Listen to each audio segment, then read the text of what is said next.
पिछले भाग में हमने गोगा जी के बारे में जो जीवन परिचय पढ़ा था। आज उसके बाद उनकी जो कहानी है,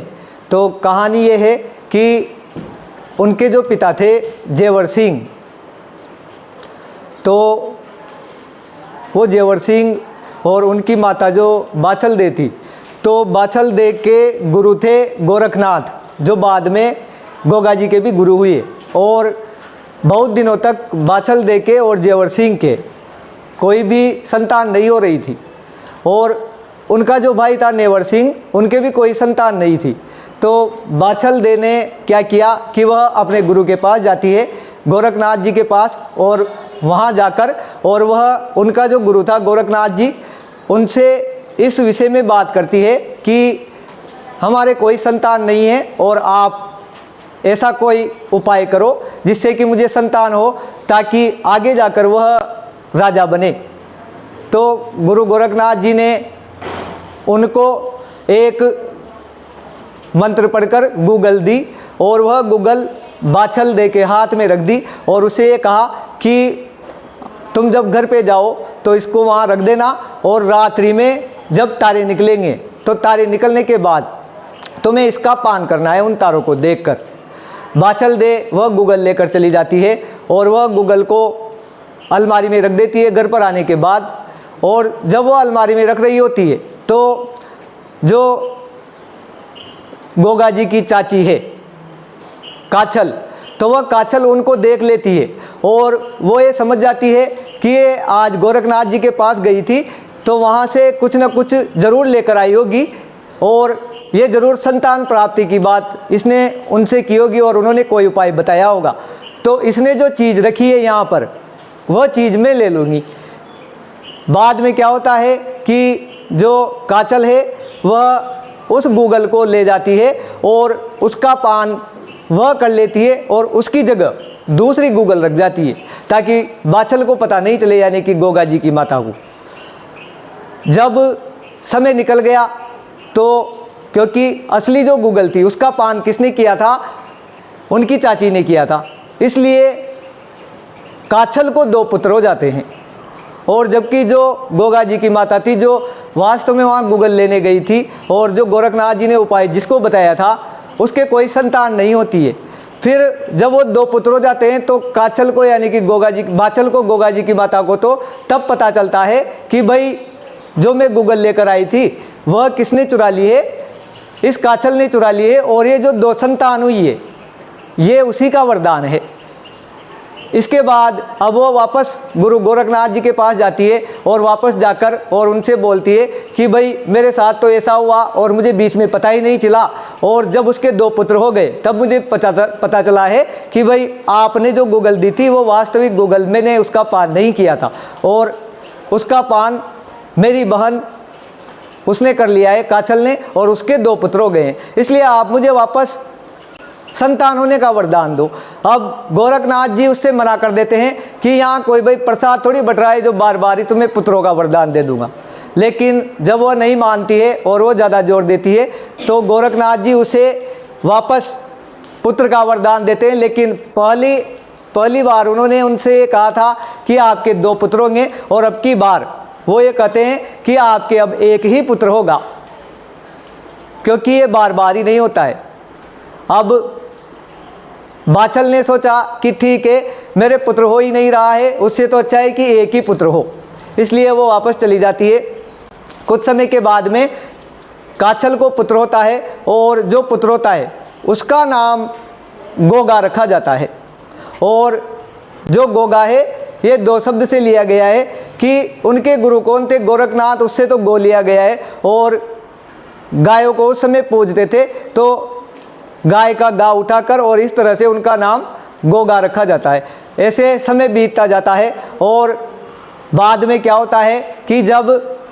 जेवर सिंह यानी कि गोगा जी के पिता जो राजा थे, उनके जाने का समय होता है या उनका जब देहांत हो जाता है, तो उससे पहले ही वो राजा बना जाते हैं। किसको? गोगा जी को। जबकि प्रथा ये थी कि जो बड़ा होगा वही राजा बनेगा। अब बड़े तो कौन हो गए थे? जो काछल के पुत्र हुए थे, क्योंकि उसके पहले ही वो 2 पुत्र हो गए थे, इसलिए राजा उनको बनना था। लेकिन जेवर सिंह ने ऐसा नहीं किया और वो राजा किसको बना गए? गोगा जी को बना गए। अब इसके बाद में समय बीतता जाता है और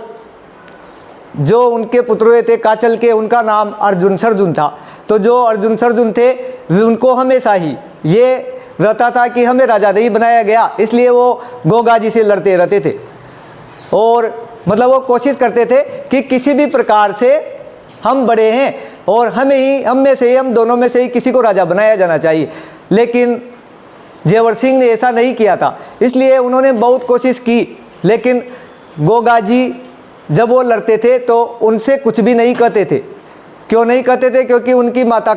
बाछल ने उन्हें समझा रखा था कि अगर ये दोनों भाई तुमसे लड़े या तुम्हें मारे भी सही, तो भी तुम्हें वापस कोई जवाब नहीं देना है। इसलिए गोगा जी उनसे कुछ भी नहीं कहते थे। अब समय बीत जाता है और बहुत समय के बाद अब अर्जुन सरजुन की शादी हो जाती है, लेकिन गोगा जी शादी नहीं करते हैं, क्योंकि उस समय बहुत सारे मुस्लिम आक्रमण हो रहे थे और वो उन युद्धों में ही व्यस्त रहते हैं, मतलब वो रोजाना युद्ध लड़ने जाते हैं, इसलिए शादी का उनके पास कोई समय ही नहीं था सोचने का। अब जब उनकी दोनों की पत्नियां आती है, अर्जुन की और सरजुन की, तो एक दिन अर्जुन की पत्नी ने अर्जुन से कहा कि जब बड़े तुम लोग हो तो तुम्हें राजा क्यों नहीं बनाया गया? तो इसके बाद वह जवाब देता है कि हमने बहुत कोशिश की और हम इससे लड़े भी सही, लेकिन ये गोगा हमें वापस कोई रिप्लाई नहीं करता है। हम इससे लड़ते भी हैं, लेकिन यह विनम्रतापूर्वक रहता है, इसलिए हमारे पास ऐसा कोई उपाय नहीं है कि हम इसको किसी भी तरह परास्त करके और राजा बन जाएं। जब उसकी पत्नी ने ये सुना अर्जुन की ने, तो वह कहती है कि इसका उपाय मैं कर दूंगी और आपको राजा बना दूंगी। इसके बाद कुछ समय बीतता है। अब एक दिन क्या होता है कि गोगा जी अपना जो महल था उसमें रात के समय सोने की जा रहे थे और सोते हुए वे कुछ सोच रहे थे। जो युद्ध चल रहे थे उन युद्धों के बारे में सोच रहे थे कि भाई मुझे अब आगे कौन सी रणनीति बनानी है। इसलिए उन्होंने क्या किया था कि उनके महल का या निवास का जो दीपक जल रहे थे वो दीपक बुझाए नहीं थे। परंपरा ये होती थी कि रात के समय सोने से पहले व्यक्ति को दीपक बुझाना होता था, लेकिन उनका जो दीपक था वो जला हुआ ही था। अब उसी समय जो अर्जुन की पत्नी थी वह उठकर और बाहर आती है, तो वह देखती है कि गोगा जी का जो कक्ष है उसमें अभी भी दीपक जले हुए हैं। इसलिए वो ये सोचती है कि गोगा जी के पास ज़रूर कोई महिला होगी और ये इसी वजह से शादी नहीं कर रहे हैं और हमें बता भी नहीं रहे हैं, और उसके पास इससे अच्छा उपाय भी नहीं था कि वो गोगा जी की ऐसी अफवाह फैलाए और फिर अपने पति को राजा बना दे। तो उसने ये सारी बात सोची और फिर जब सुबह हुई, उधर गोगा जी को रात को ऐसे सोचते सोचते ही नींद आ गई थी, तो दीपक जले हुए ही रह गए थे। दूसरे दिन क्या होता है कि अर्जुन की पत्नी सारी जो प्रजाति उसको लेकर आ जाती है और वह यह कहती है कि ये जो तुम्हारा राजा है गोगा, ये हम सबको बेवकूफ़ बना रहा है और रात को इसके महल में कोई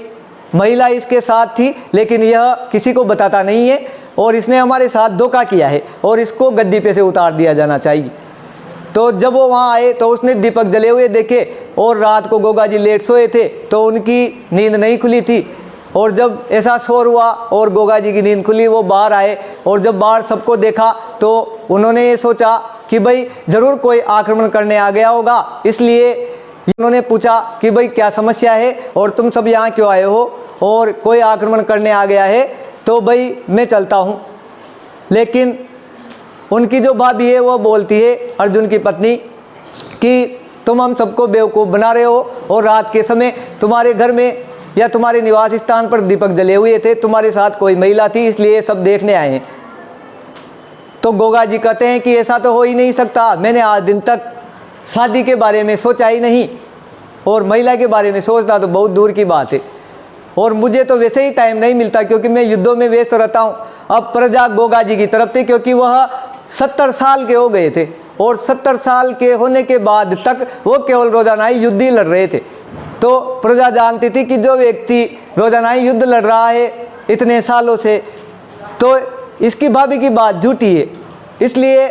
उसकी भाभी वहाँ झूठी पड़ जाती है। लेकिन जब ऐसा होता है तो अर्जुन की पत्नी यानी कि उनकी भाभी को गुस्सा आता है और वह यह कहती है कि भाई अगर तुम इतने ही सच्चे हो तो फिर तुम शादी क्यों नहीं कर लेते, और